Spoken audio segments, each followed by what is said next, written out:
The devil ain't gonna get us today, man. It ain't happening, baby. It ain't happening. It's just too much black excellence on this Mhm. podcast today, man. And, we had some technical difficulties, but that's life, baby. Life. That's And life. and those type of things happen every day, and that's what makes us great because we never give in, we never give up, we never fold, and we never break. Ladies and gentlemen, welcome to the Recession podcast. I had to make a call through a couple of people to Yeah. get him here, and he's here, and he's a part of the movement, and as well of a lot of things, and he's a CNN caster. Am I saying that right? Yeah.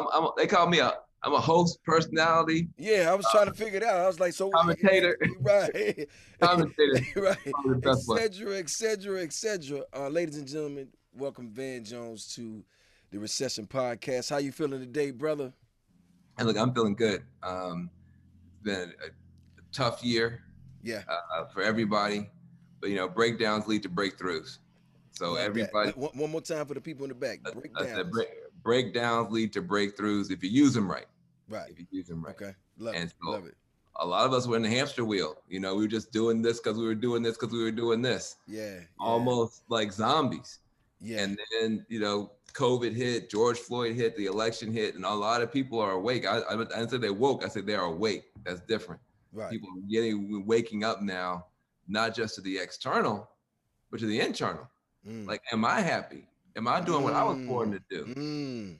Is this the life I'm supposed to Mm. be living? Right. Now Right. once you get tens of millions of people, especially black people, asking those questions, all kind of stuff becomes possible. So as bad as this year was, Yeah. sometimes you need that to really. And I'm not talking about losing 300,000 people. I mean that was Mm-hmm. not Right. necessary. Right. But clearly, the creator wanted us to stop what we were doing and pay more attention, and that's what happened.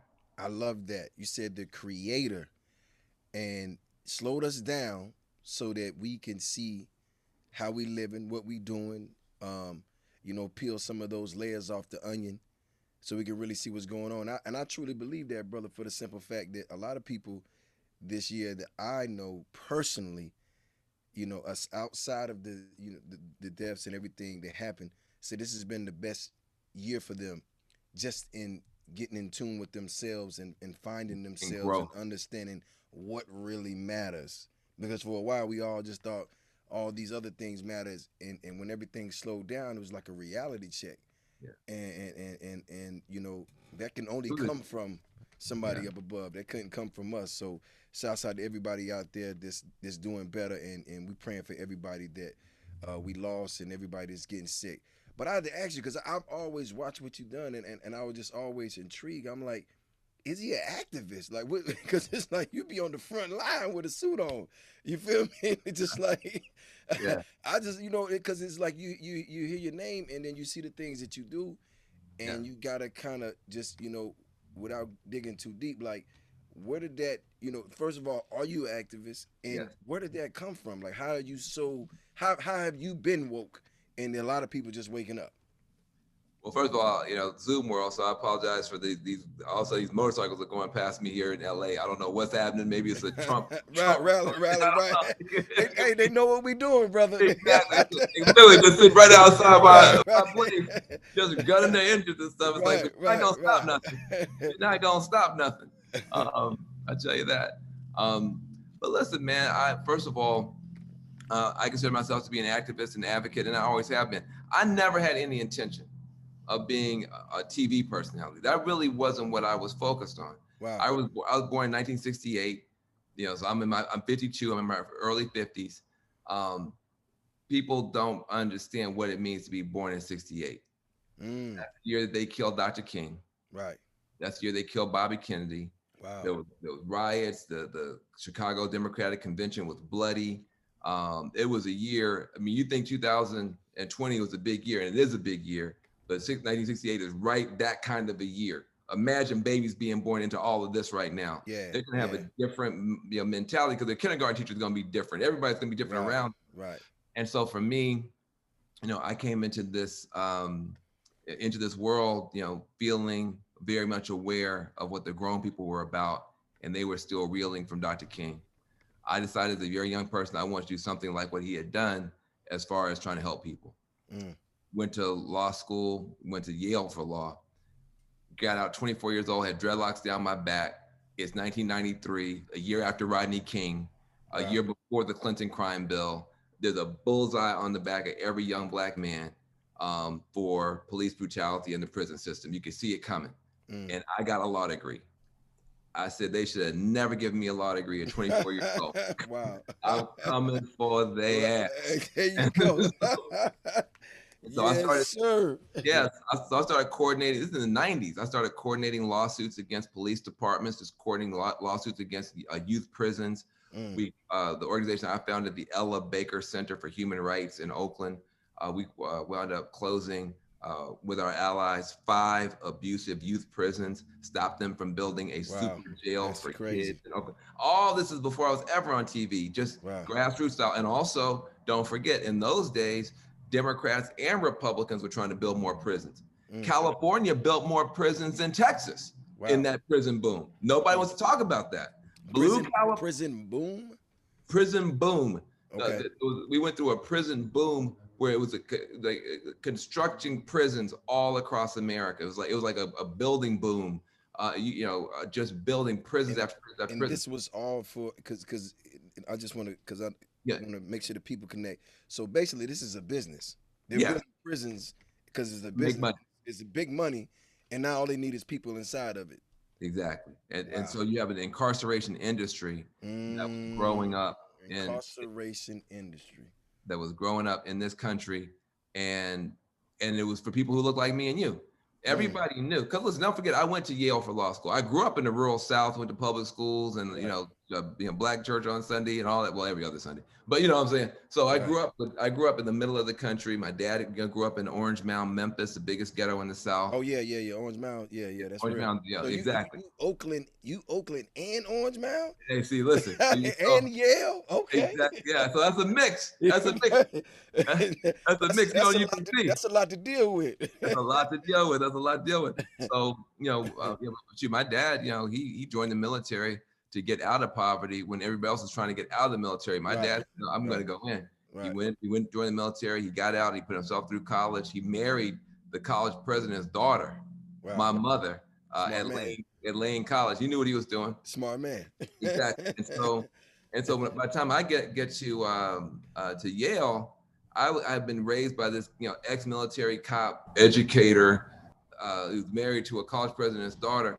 I was getting in no trouble. I was a nerd's nerd. So when I got to Yale and I saw these white kids and these rich kids doing all these drugs, committing all these crimes, they call it frat boy behavior, but if it's us, they call it gang behavior. Right. Real talk. Same activity. Frat boy gang behavior. Same activity. Wow. You run around, you're drinking, you're doing drugs, you're grabbing women, you're breaking laws, you're driving your car fast. But if you're white, it's frat boy activity. If you're black, it's gang activity. Damn. And so I watched that with my own eyes.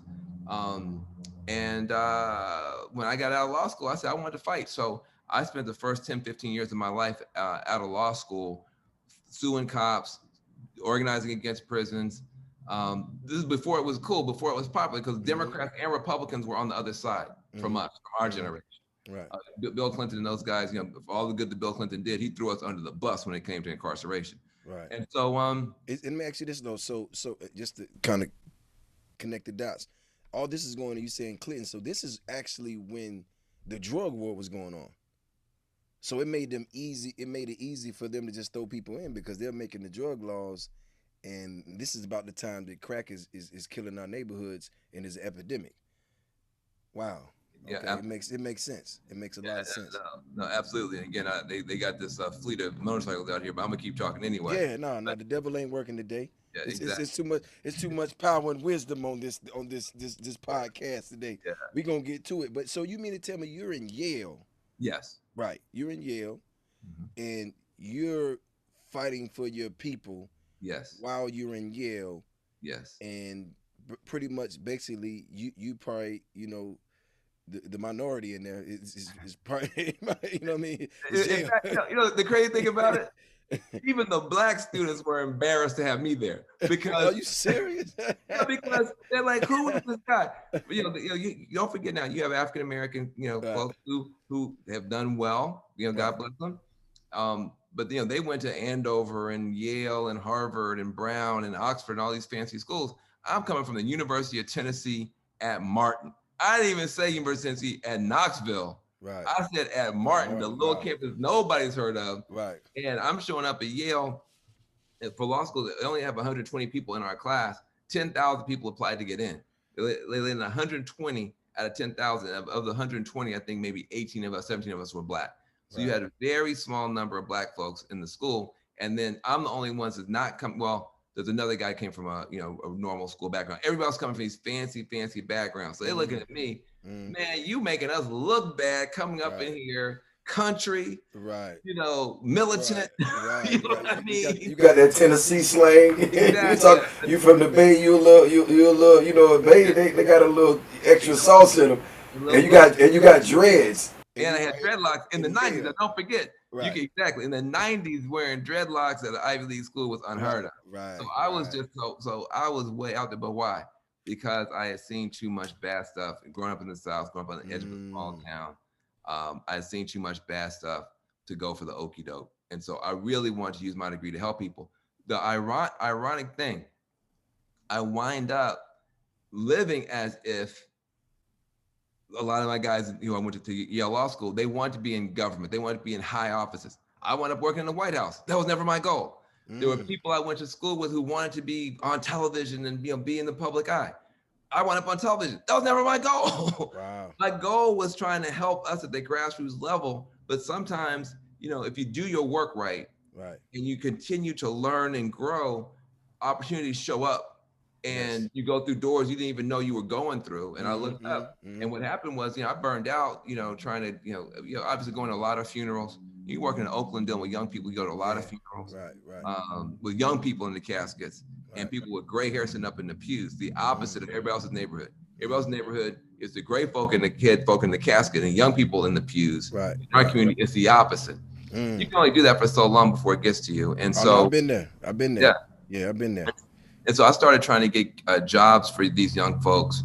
We're getting them out of jail, but they weren't getting jobs. And so they're going from the youth system into the adult system. That's depressing. So we decided at the Ella Baker Center for Human Rights to try to get them jobs in the solar industry, putting up solar panels. And so you think about that, now you're solving two problems. You're solving poverty and pollution. You're dealing with two issues at once. Nancy Pelosi's 2007, she had just become the Speaker of the House the first time. She got so excited about what we were doing, she brought me to Washington, D.C., and we got George W. Bush to sign my bill, the Green Jobs Act, to spread my program from Oakland across the country. Next year, I wrote a book about it called The Green Collar Economy. The book became a bestseller. A guy named Barack Obama reads the book. I wound up in the White House. Wow. Literally from grassroots activism to the White House in about 18 months. And so then after that, once you've been in the White House, you can be on TV. But none of this was in my plan. It was God's plan. It wasn't my plan. What's crazy is because, they say that like you did the work. It had been tested. You tested people. You was already connected. You had personal relationships with people. Anytime you start talking about actually going to funerals, that means you're a man of the people. Like you care when they're here and when they're not. So, if anybody like Barack sees that, he has to know that that's a clear line to the streets that he's not going to have. And by the way, you're packaged right. You're coming in a suit. You know what I'm saying? You ain't coming like, yo, I'm from Orange Mound and my folks by way of East Oakland. So you ain't coming like that. You come as, actually I graduated from Yale and I did a few things and I'm here. So that's the dope part. But speaking of school, and you said that inspired you to get out here because of what was going on at the time when you was, Martin Luther King and all these different things. What do you feel like now with these kids nowadays, seeing the young kids seeing this? If you're 7, 8 years old and you're watching TV and you're asking your dad, why are they killing black men? why are they killing people while they're in their bed? And do you think that would that breed or fuel some new activists for this generation? Yeah, I mean, you can already see it happening. I mean, Right. absolutely. And I mean, we had, in the 1990s, we had one videotape, Rodney King being beaten by 4 white cops here in LA. Right. He survived it, but we had never seen, now everybody's got these cell phones, you can videotape anything. Back in those days, it was very rare to have a video camera. Very Right. rare. Right. Right. Right. You And might break it out. social media had a lot to do with what's going on now because it pretty much. And going back to your point earlier, is that now is exposed. Like we Yeah, see it. You know what I'm right. saying? Yeah. Yeah. Whereas when we were coming up, everybody knew about it, everybody talked about it, we couldn't prove it. So Right. we, Right. Right. Right. you Right. had NWA coming out, F the police, Yeah. like Yeah. we talked about, you know what I Right. mean? And, yo, it is so crazy that we were listening to this NWA, Tupac, Mhm. Public Enemy, but we was listening to it as music. Yes. I was as a kid. I didn't know that this was really going on and this is what was really happening. That is powerful. Yeah. Yeah. So, between, 89, when Do the Right Thing came out, Mm-hmm. Public Mm-hmm. Enemy really was everywhere at that time. So there was a consciousness of it, but we had no proof. Mm. And then suddenly you had one videotape in all of America Right. of where, because video cameras were not common. It was very, very unusual for anybody to have a video camera and then to use it to help us. And then not to just record I'm going to record my kid's, Right. birthday Right. party, but to Right. help Right. us. Right. That was unheard of. And so when that video came out and TV chose to show it because they could have buried it, and then they had the trial and the cops got acquitted, and Mm. it said, hey, it's all right with us. Beat the hell out of these black people. We don't care. Mm. You had riots from coast to coast. LA burned to the ground. And Mm. I was 23 years old. I was still in law school saying I'm here supposed to be learning about liberty and justice for all, but I'm not seeing that. Mm. So I know the impact that one videotape Mm-hmm. had Mm-hmm. on me. I know the impact that one bad case had on me. You got a whole generation. They see a videotape worse than that, dag them near every day on their phones. Right. So you're by having a system this unjust and not correcting it. Right. You're throwing dragon teeth out Right. into the farm, and you're gonna grow dragons because But do you think that since they see it so much, does that desensitize them? that happens, but I also think that them and their peers know that there's an unjust system. Mm-hmm. And you have to understand throughout the Western world, and certainly here in the United States, every kindergarten, I don't care if you're in Germany, I don't care if you're in London, I don't care if you're in LA, I don't care if you're in Iowa, damn near every kindergarten now looks like the United Nations. Mm. You got every color kid, Right. and a mix of that and a mix of this and some of these and some of those. Yeah. I tell these people all the time, your grandkids are not gonna look like your grandparents. Right. And It's a so different world. it's a different world. And so you have a whole crew of people and they're all coming up seeing this injustice, which means when they hit Right. being adults, they're going to vote different. They're going to buy different. They're going Right. to think about things different. They're going to hire different. Right. So they may Right. be desensitized, but they're also, you can't put that toothpaste back in the tube. They know Right. what's going on. Black, Right. white, brown, and otherwise. They Right. know. And you're absolutely right because now where I went to school, it's pretty much predominantly black. But now, you dropping your kids off, it's kids from different countries, it's different, and so they have another group of friends and they have a different group of relationships and people that they'll grow with that are actually from different cultures, so they understand it better. So they're not looking at it how when we grew up it was just black and white. You know what I'm saying? And there wasn't nothing in between. And you can actually see that these days because their friends are black, Asian, Persian, El they speak Salvador. different languages, and to double down on that, what I did see during the pandemic that I was just like sitting back like in awe was when things happened with George Floyd and it just got out of hand, and like you said, it was that one videotape.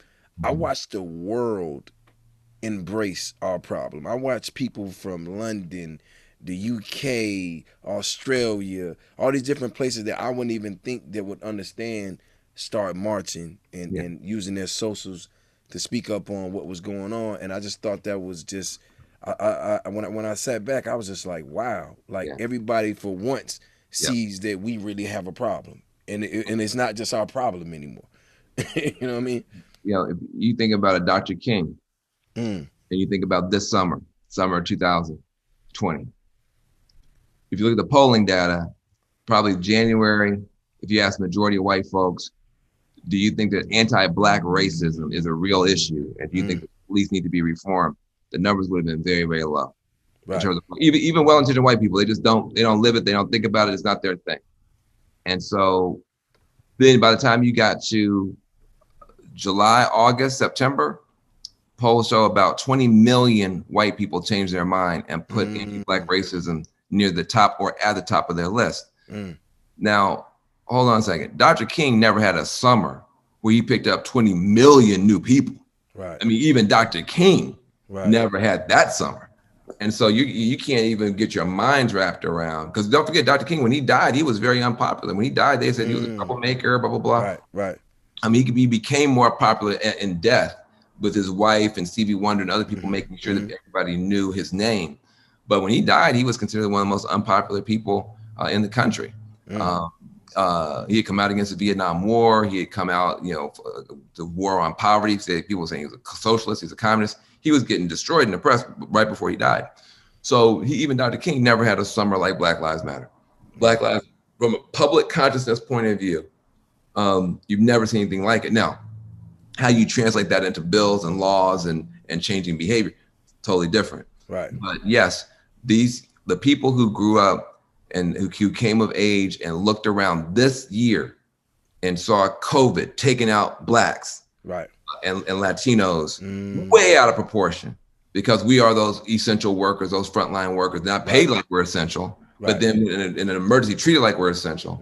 They saw what happened with those videotapes. And don't forget Christian Cooper, just a regular old nerdy black guy in the park trying to watch birds in Central Park. And the girl with walking the dog. And the white girl said that, I'm being attacked by a black man, blah, blah, blah. Please come help me, help me, help me. Wow. People saw that. Yeah. That was damn near the same day. Right. They started getting exposed.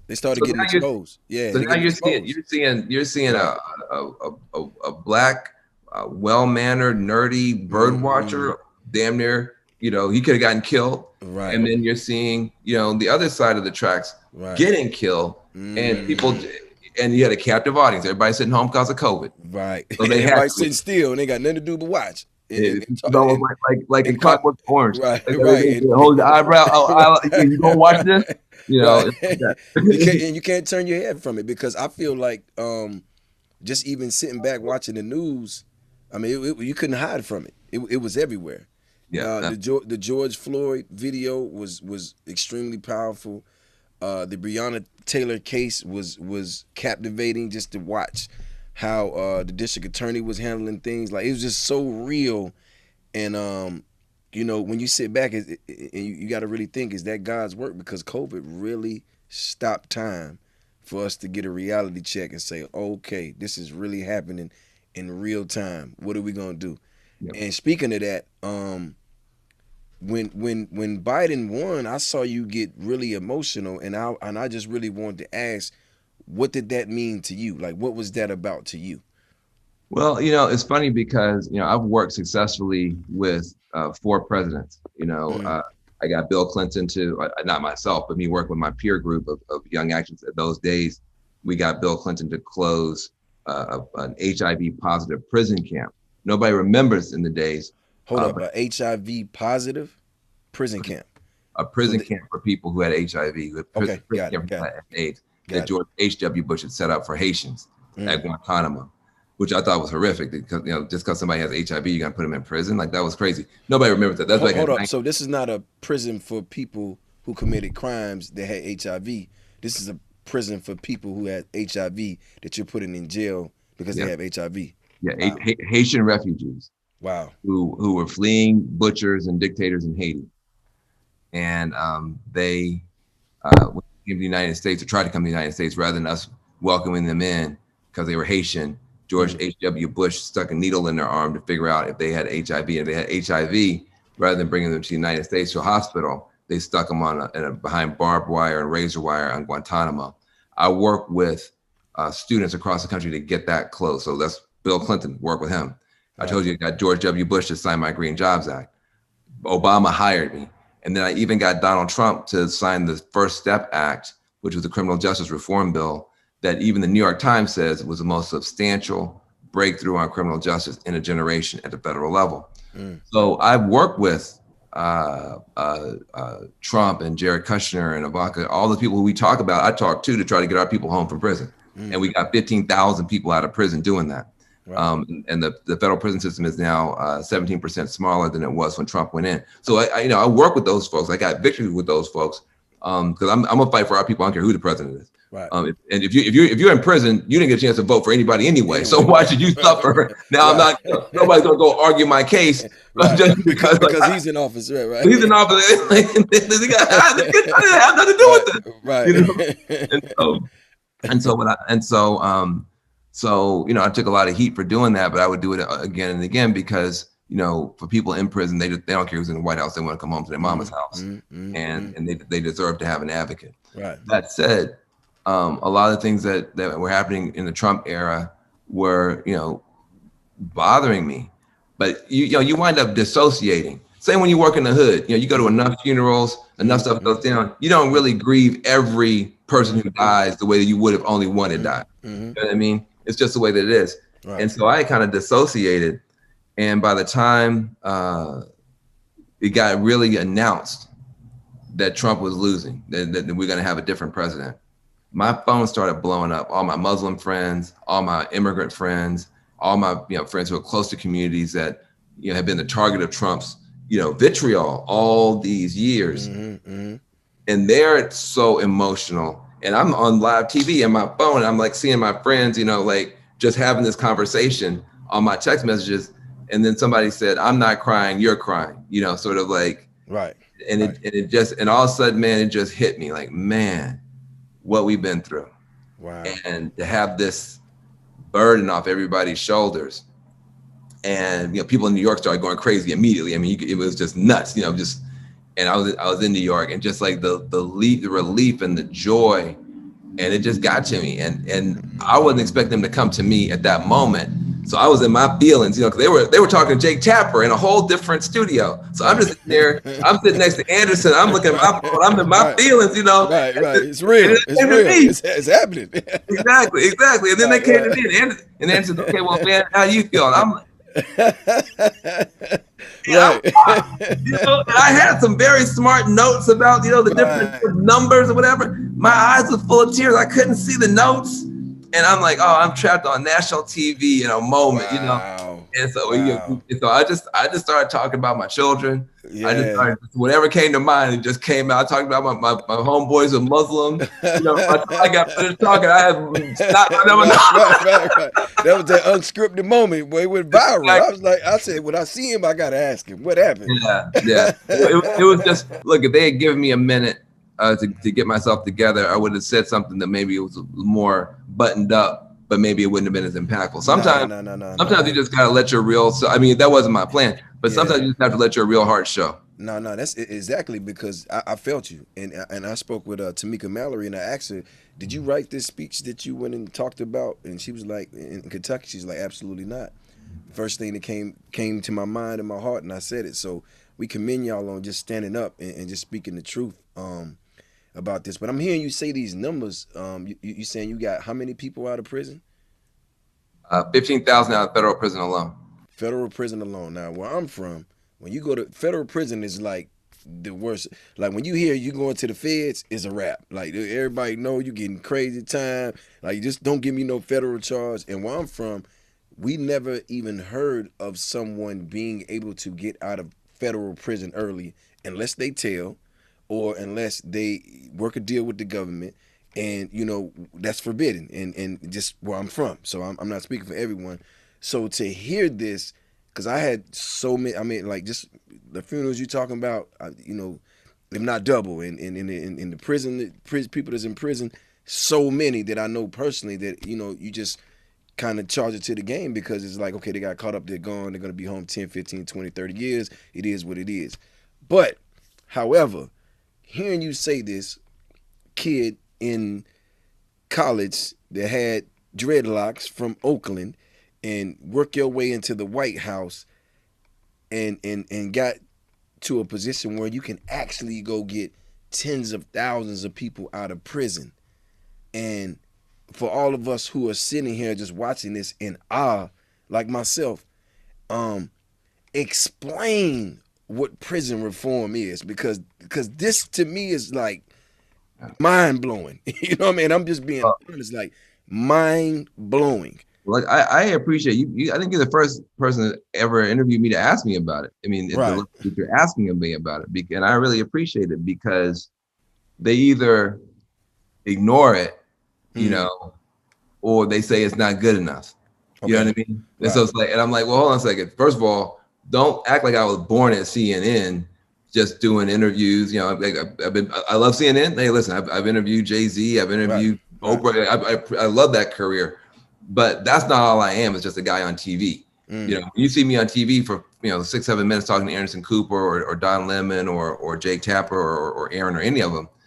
That's 10 minutes out of my day. The rest of my day, I'm working on our causes. And I'm using the fact that I'm on TV. A governor will return my phone call faster now because I'm on television than when I was working at the grassroots level. A senator or a judge will return my phone call, and I'm using that to help build organizations and try to help get stuff done. So they either ignore all that, they just wanted me to be the guy who's on TV, or they say, well, you got 15,000 people out, but there's still 180,000 people in. Right. And I'm like, yeah, but for that 15,000 is out. They sleeping. They at home with their families. Home right now. They got another shot at life. And by the way, I don't know how many of these people who are saying something to you been to prison, but them days in prison are very long. Very long. Very long. And bedtime is no joke. Right. And then so and it's not just me. Listen, I'm a part of a whole team, the Reform Alliance, which Jay-Z and Meek Mill and Robert Smith and a bunch of others, Michael Rubin, helped to get started. I work with a great team of people, lawyers like Jessica Jackson and Aaron Haney and others. And I've helped to build organizations, the Dream Corps in Oakland, which is led by Nisha Anand. So I can give out names.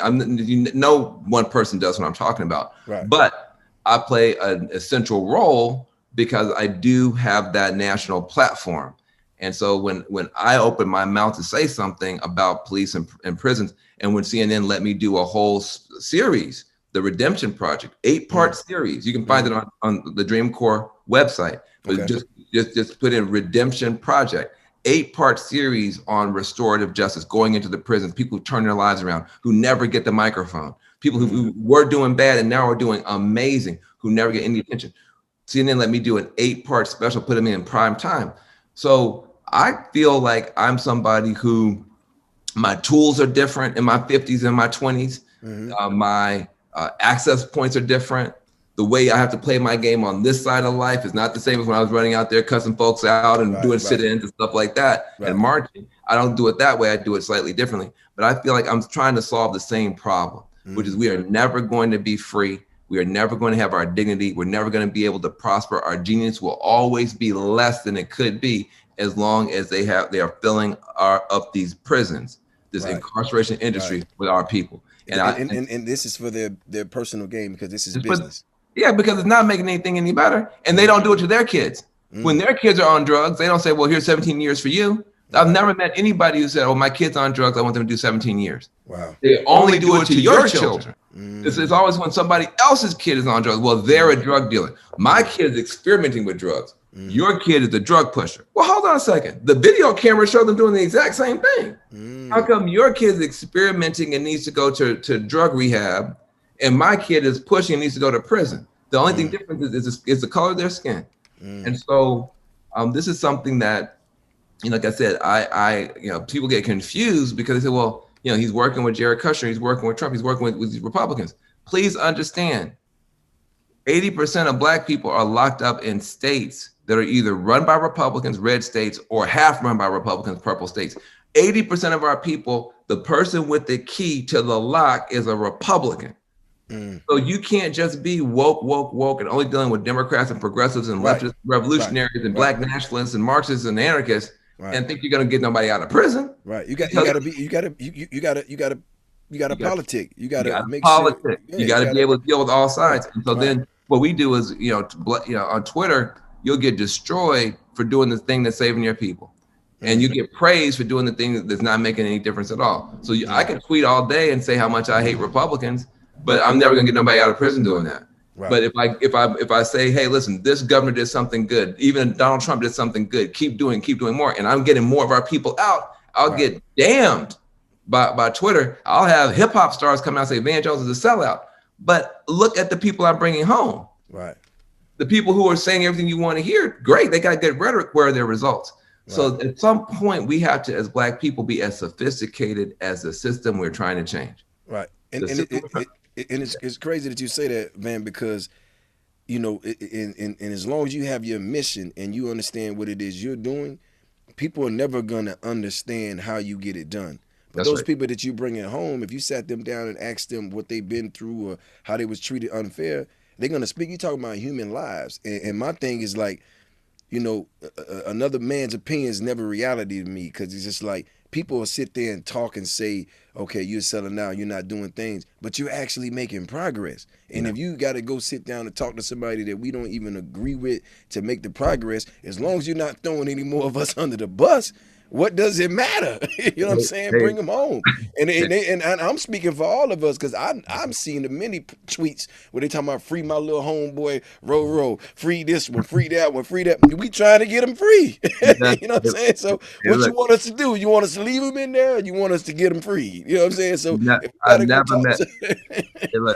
I'll tell you, I've never met anybody in prison who said, hey, Van, get me out of here. And Lord knows I spent more time in prison as an advocate, as a journalist, than anybody that I know.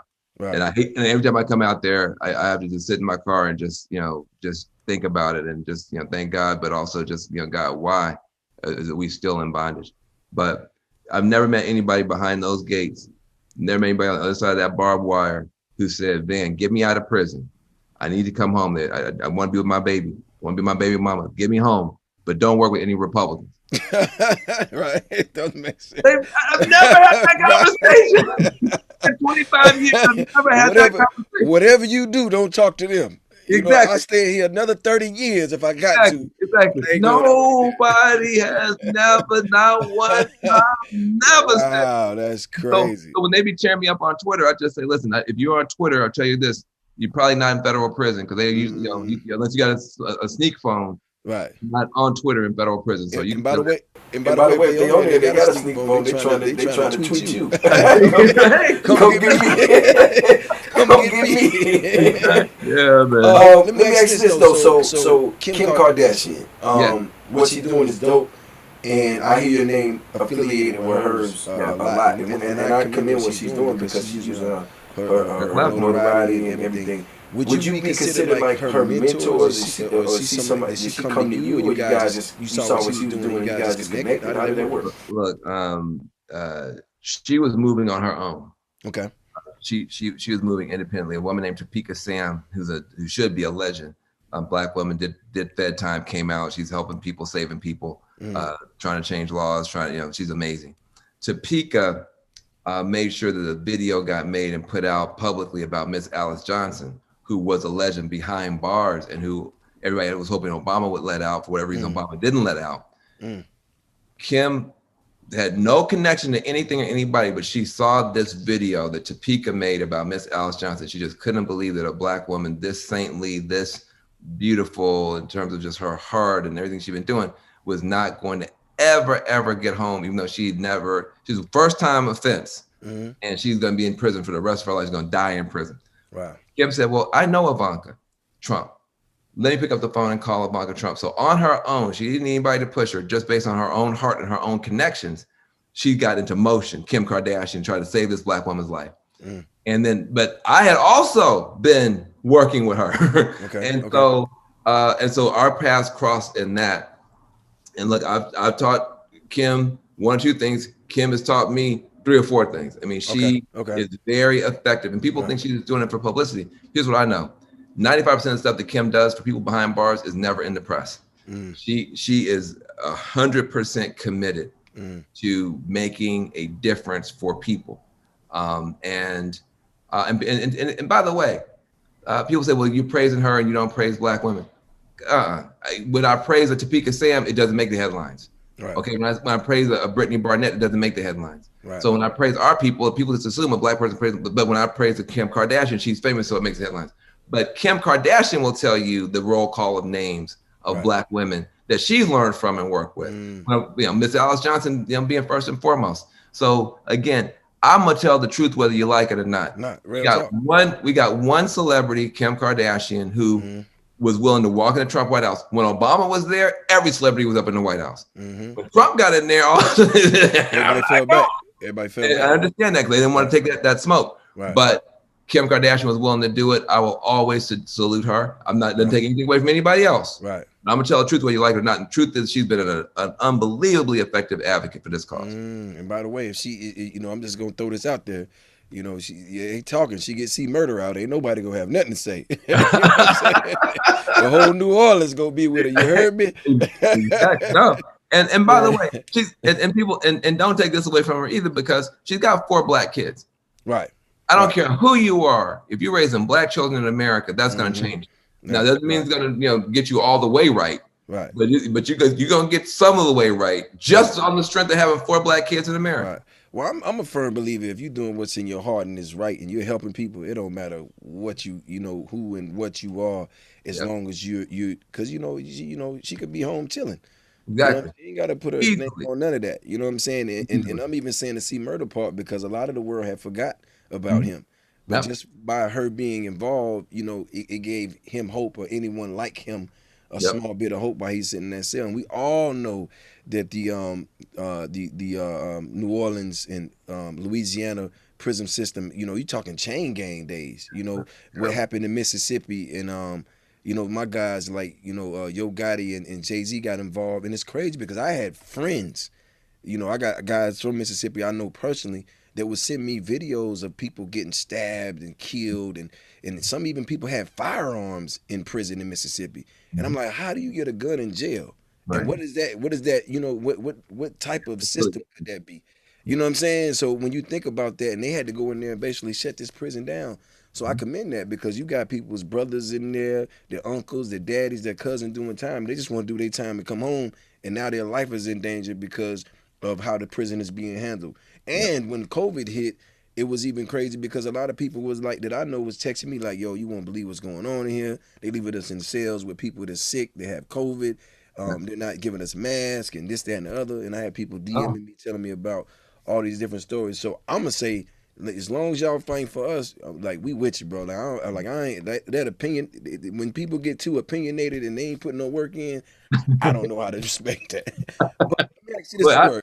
Hey, look, I appreciate it. And Reform Alliance worked with a bunch of prisons, the Correctional Leaders Association that runs the prisons. We work with the National Governors Association to get people out. We got about 70,000, in addition to 15,000 I was talking about. Right. We got an additional 70,000 people out ahead of COVID, trying to save lives. And we also got Jack Dorsey from Twitter gave us money at the Reform Alliance to get masked in. So we were getting people out and masked in.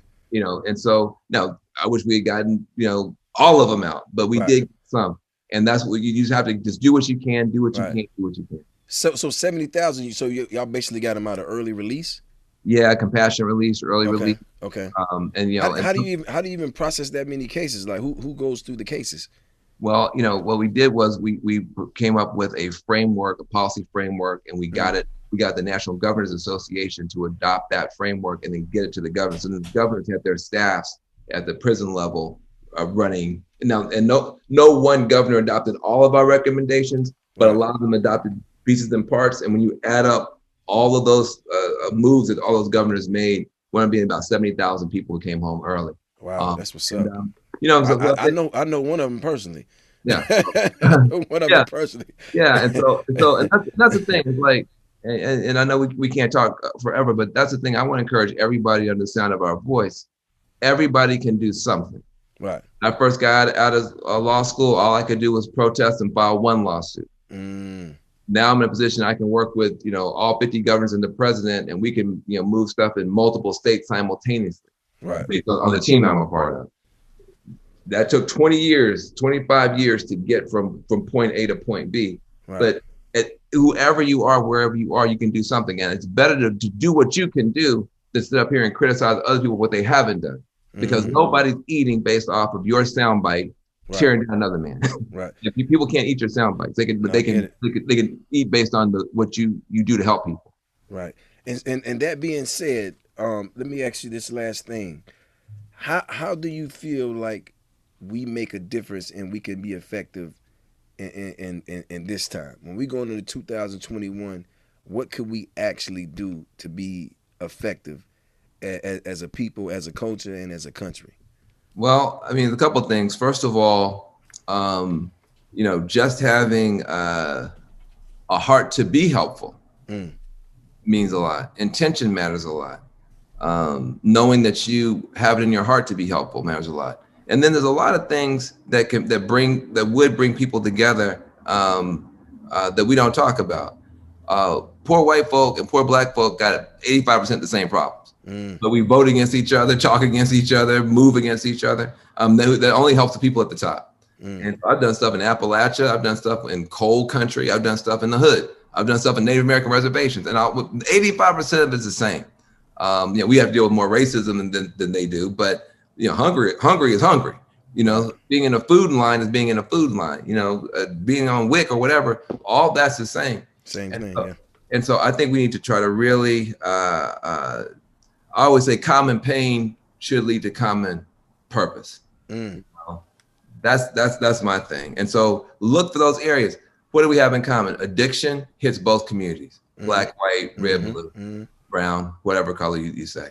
Mental health hits both communities. We have a suicide epidemic in the white community. We got a homicide epidemic in our community. That's all about mental. The trauma, the different people are going through. Anti-poverty. It's hard to stop being poor. It's very hard because it's not just the external opportunities that you have to be ready for. It's the internal belief. That's the problem that I see is often that the belief system that we have about ourselves is we don't deserve more. If you're doing 1 micrometer better than your cousin, you've made it and he ain't shit. When both of you could join forces and rise much higher. Right. It's called generational wealth. Yeah, exactly. So there's a lot of stuff, man, that I feel, my dad grew up poor in Orange Mound, like I said.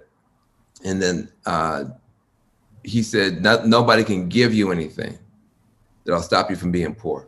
They can give you money, they'll stop you from being broke. But if you're still poor in your values, if you're still poor in your skill set, if you're still poor in your education, if you're still poor in your self-love, you're still poor in your relationship with God, you'll be broke again tomorrow. Right. So the only way you stop being poor is you develop your internal self-love and capacity and education and continue to develop yourself. So then nobody can ever make you poor again, because they may make you broke again. You might lose your job, but you won't be poor. And so we have to fight poverty, with spiritual poverty, material poverty, self-love poverty. We have to fight poverty with everything that we have, because when that poverty is the enemy of genius. Everybody is born with genius. Everybody is born with a gift that only they can give. And I don't care if you have 1 trillion more years of the universe, you'll never have you again. You'll never have your child again. That is the one time in the history of the universe that this expression of God's genius is here. To do anything but help that flourish is a sin. To put that in prison is a sin. To label that the N word and to exclude, that's a sin, because this expression of God is never coming back. And so we have to fight that poverty, because poverty is the enemy of genius. And anything that's the enemy of genius is a sin. Genius is just God's best expression coming through you, as only it can through you. And so, for me, they say, well, why do you spend so much time, in prisons and in the homeless centers and in Appalachia and whatever? Because that's God's genius just as much as what I saw at Yale. That's God's genius just as much as when I was teaching at Princeton. That's God's genius just as much as when I was a fellow at MIT. It's God's genius just as much as when I was at CNN or White House. And frankly, more genius. I've seen more genius behind prison bars. Sometimes I walk out them prison bars, I was like, if these cats was really given an opportunity, right, I'd be working for them and be proud to have the job. Imperfect leaders is what they call them. Imperfect leaders. But so I don't mean to preach, but I just want people to understand. When you see me on there, like you said, I'm buttoned up, I'm trying to say it proper, but I come from our community. I am the person that they say, if we could just get public schools working, if we could just get a scholarship to public schools, if we could just have affirmative action in these fancy schools, what could somebody do? You're looking at it. What you're fighting for, you're looking at it. That's me. Right. just 30, 40 years later. Right. So without the dreads. Without the dreads. But, when you see me making my movies, I don't like he's doing that, he's doing that. You don't have to do that, but make sure you're doing your part correctly, and we can meet around the barn door, how they used to. They used to, okay, look, you tell Master this, and you tell Mrs. that, and that's how it's supposed to be, not killing each other on social media and trying to destroy each other because somebody said something I don't like, or why did Ice Cube do this, whatever. Listen, let's get behind the closed door and have those conversations. Let's figure out how we can put each other in different positions. And like you said, build that generational wealth, unleash that genius, and keep on growing. We're not here for much time. Trust me when I tell you, in my 50s, I was 20 years old last weekend, and now I'm in my 50s. Right. It goes like that. Let's not waste time tearing each other down. Different people will use different tactics and different tools, but most of us are trying to help Black people. Love it, man. Listen, brother, we needed this. We needed these gems and these jewels. Yeah, from my guy by way of Orange Mound and Oakland. You know what I'm saying? So when you see him, know that. Just keep doing what you're doing, man, and just freeing our people and just fighting for us, because somewhere out there that's somebody's cousin that just came home. That's somebody's father that just got freed early because of COVID. And and we gotta all understand that everybody doesn't fight the same way. And as long as you're using your platform and your relationships to work towards the good of the people, it shouldn't matter anyway, because we all got one mission, and that's to put us back where we need to be. And ladies and gentlemen, thank Van Jones for stopping through the Recession podcast. I had to call a friend and knew a friend and say, yo, Van, we need you to pull up. And he did that, brother. And I'm here. Let me know how I can help you. And if there's anything I can do. And, hey, man, we just keep fighting for us out there. We need you, brother. Well, we need you too. We'll stay together. And look, next year is going to be amazing. All these seeds that were planted this year in pain are going to grow next year in promise. So absolutely, I appreciate you, brother. For sure. Be safe, man. Already. Yes, sir. Next time. It is. Peace. Love.